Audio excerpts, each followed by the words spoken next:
Finally broken free of the Bogushil and the Hoh rainforests, following the Hoh River out towards its mouth where it meets the Pacific Ocean where we are right now. And from here we have about 40 miles left of our 250-mile through hike along the Pacific Northwest Trail across the Olympic Peninsula. We're going to be hiking through the rest of the Olympic National Park and the Quileute Indian Reservation towards Cape Alava, the westernmost point in the contiguous United States, and the Western Terminus of the PNT.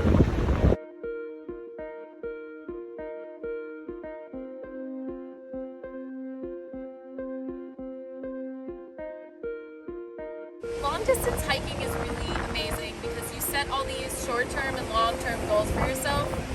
Like on this trail, you know, some of the longer-term goals were at the end we're gonna hit the ocean and be able to walk along that for a while.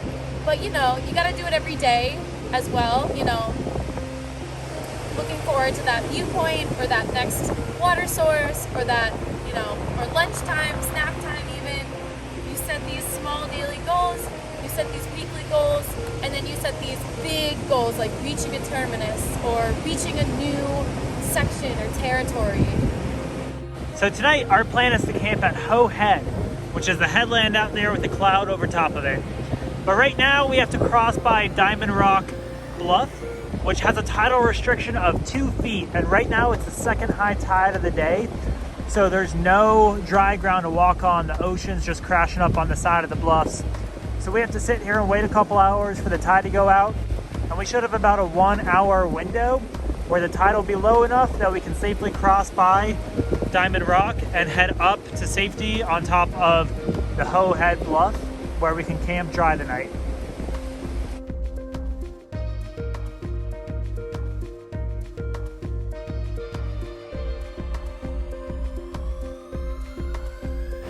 For this final 40-mile section along the wilderness coast, tides are the law of the land.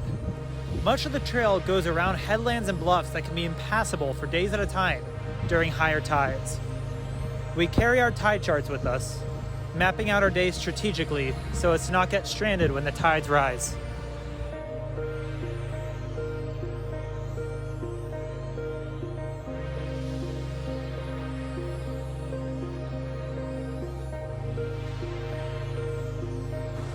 On the coast, the trail markers have turned into buoys to mark the way over the headlands.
There's the ocean, 400 feet down below us.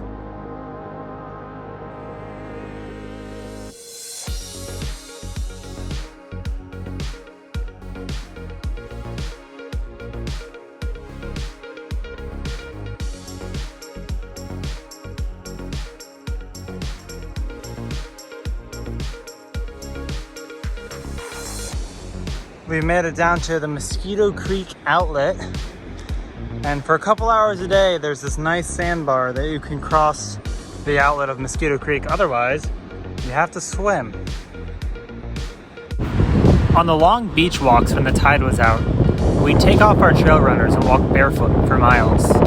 The sand between our toes, the water lapping at our feet, it was drastically different from most of our experience in the high mountains.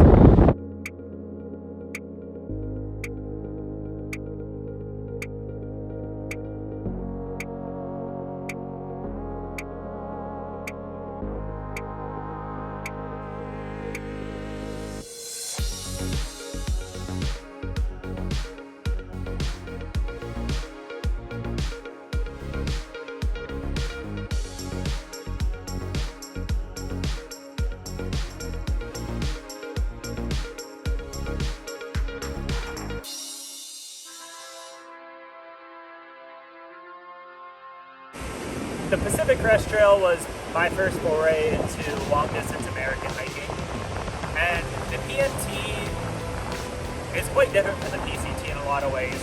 It's funny, you can really see, like, you can feel one trail versus the other when you're on it. It's funny that different trails have different aspects that make them feel like that trail. So when you're on the PNT, you'll notice that it's a lot rougher. The trail is a lot narrower. There's roots, there's rocks, there's really steeply graded climbs. There's very few markings on it. And that is the PNT. That's part of what makes it really special, I think. There's a couple things that make like long distance American hiking just phenomenal. And now a lot of that is the culture that goes along with it. The long distance hikers you meet along the way, the trail magic and trail angels you get to interact with and share stories with. I think the PNT is going to build up a similar culture around it, just like the PCT, the CDT, and the AT do. But right now, in its infancy, it's a really special time to through hike it, or section hike it, because it's really just you out there, and maybe you'll run into another through hiker, but you might not.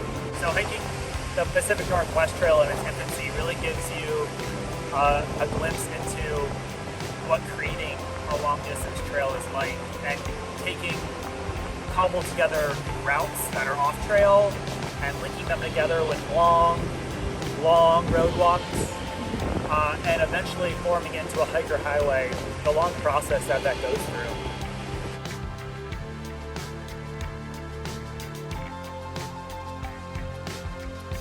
All along the coast we were surrounded by water. All day, waves crashing all around us. But the cruel irony was we couldn't drink any of it. Our water sources came from tiny streams or raging rivers draining snow and glacial melt out to the ocean. And that's what we relied on.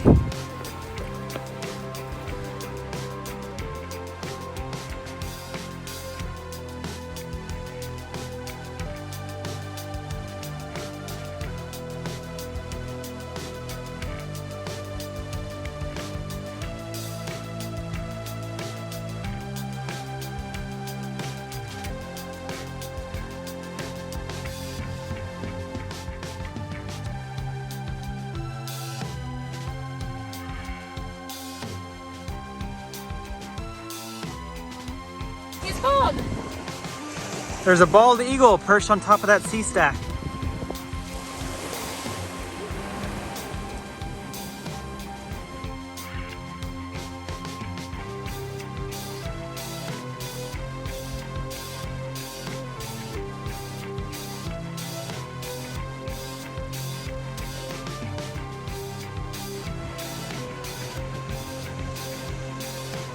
Best it's gonna get.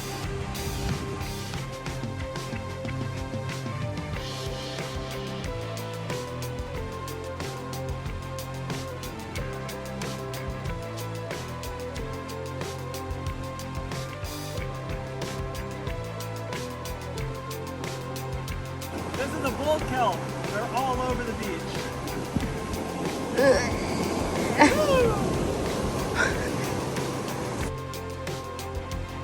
What? There's a what? A head? Oh, no thank you.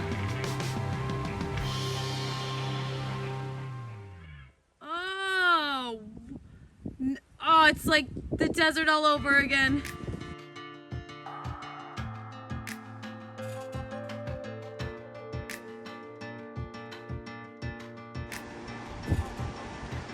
Those are the La Push headlands, where we're going to resupply tomorrow.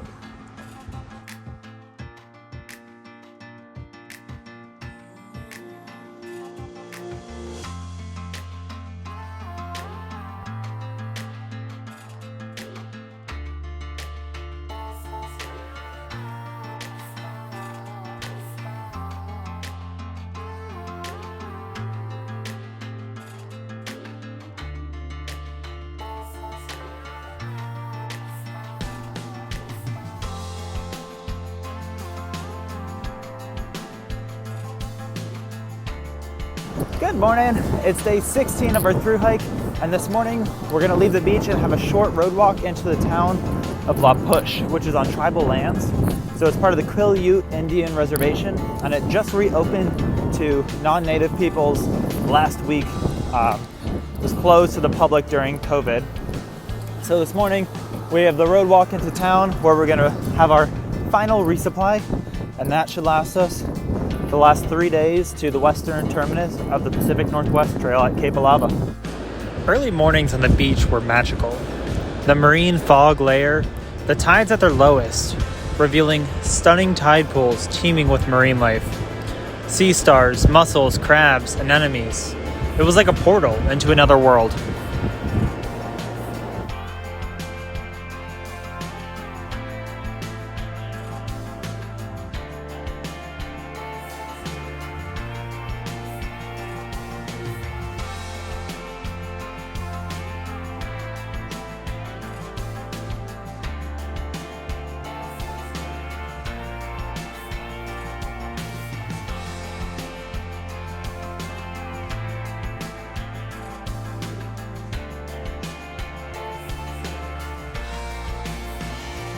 All right, we've made it to the town of La Push. It's time to resupply at the general store, get some fresh fish from the market, and then try to hitch a ride from a fisherman across the Quileute River.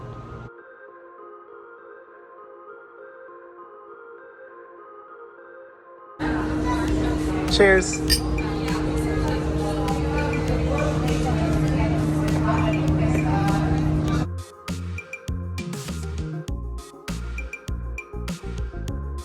So this is the marina and the Quileute River behind me, and the trail continues on the other side of this river. So now it's time to sweet talk up some local fishermen and have them give us a hitchhike in their boat across the river so we can continue on north on the trail.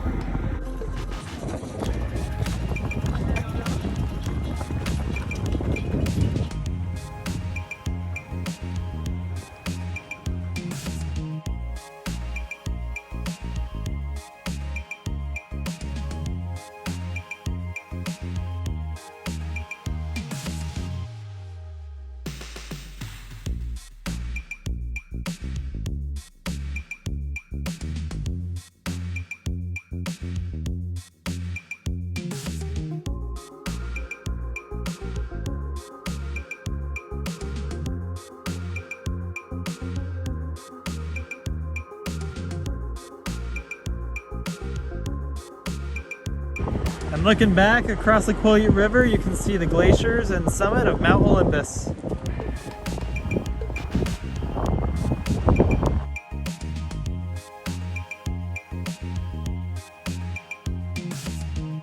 Long distance hiking is in itself a really special activity because inherent in it is the act of slowing down and taking each day literal step by step.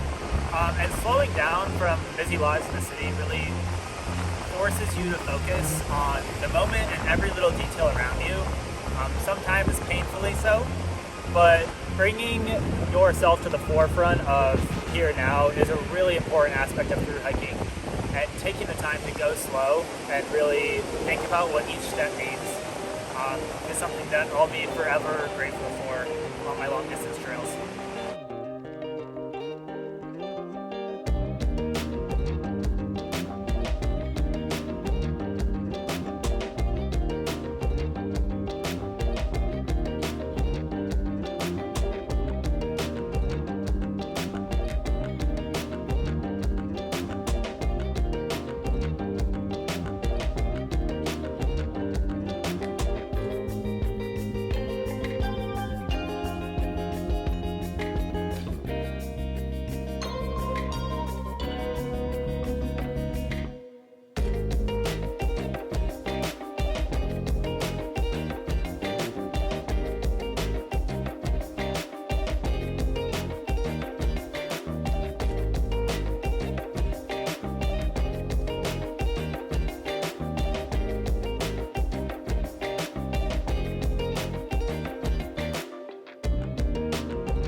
Long distance hiking has brought me through a variety of different forests.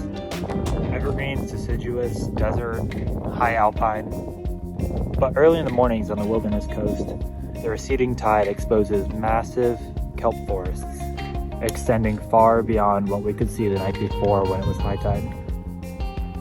Raccoons quickly come down from the forest and begin to pick among the tide pools, looking for scraps and food to eat amongst the hermit crabs, sea anemones, fish, starfish, and other aquatic animals. Sea lions and otters play in the remaining tide pools, and Wildcat and I work our way through miles of kelp forest.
Good morning.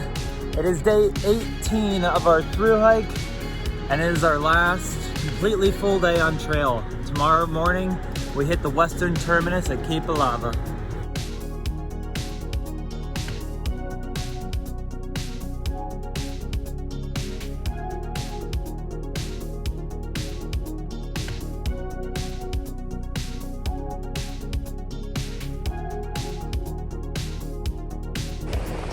Hiking with the tides has been fun, challenging. The thing is, you're totally, it's like going into a rainstorm. It's like how much you can prepare for something. Like going into the tides, we have to look at our tide charts. We have to be smart about which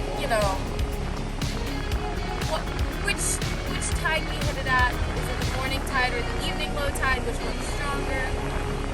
Just like. If you get stuck and the tide's coming in, it's kind of your fault. Like you didn't do enough checking, like the mileage and the tides and all that.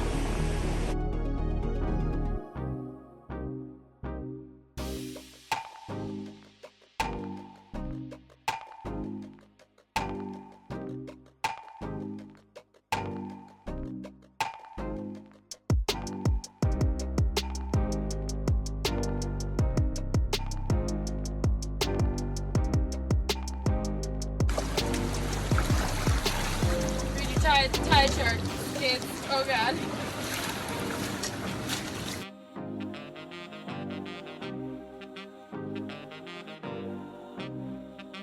Our campsite for our final night on trail was up a steep rope climb on a bluff overlooking the Pacific Ocean, decorated with buoys just for us.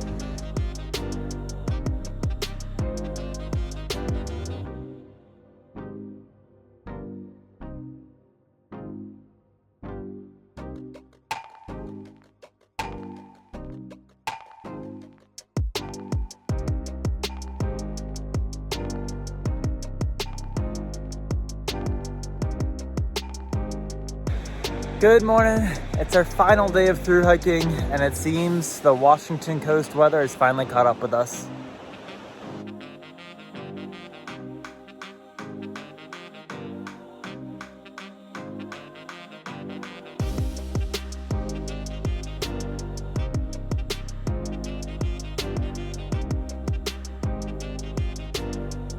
There is a literal whale decomposing on the beach here.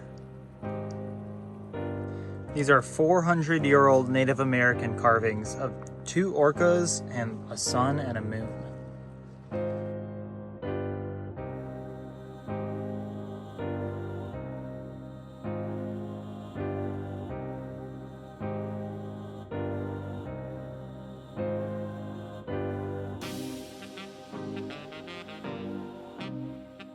For someone thinking about through hiking the entire Pacific Northwest Trail, get out there and do it. Do it now while it's young, while the trail's in its infancy. There'll be a lot of bushwhacking, there'll be a lot of wayfinding and route finding and off-trail travel. That's what makes it really exciting. It's a foray into a new type of hiking, and it's a chance to really be an explorer and get out there and find your own route. 250 miles and 3 weeks later, we finally reached the westernmost point in the continental United States, Cape Alava. The Olympic Peninsula was a masterclass in diversity of long-distance hiking. The sound, to the high mountains, to the rainforest, to the coast. From alpine hot springs to coastal tide pools, from avalanche lilies to kelp forests, from stunted alpine firs to old-growth cedars, from port towns to Indian reservations, from undercasts to full west coast sun, from camping on a pass to camping on the sand, from six-pointed stags to sea otters, from glaciers to driftwoods, from urban bike paths to no trail at all. If you have 3 weeks and an appetite for adventure, there is no place better suited than the Olympic Peninsula.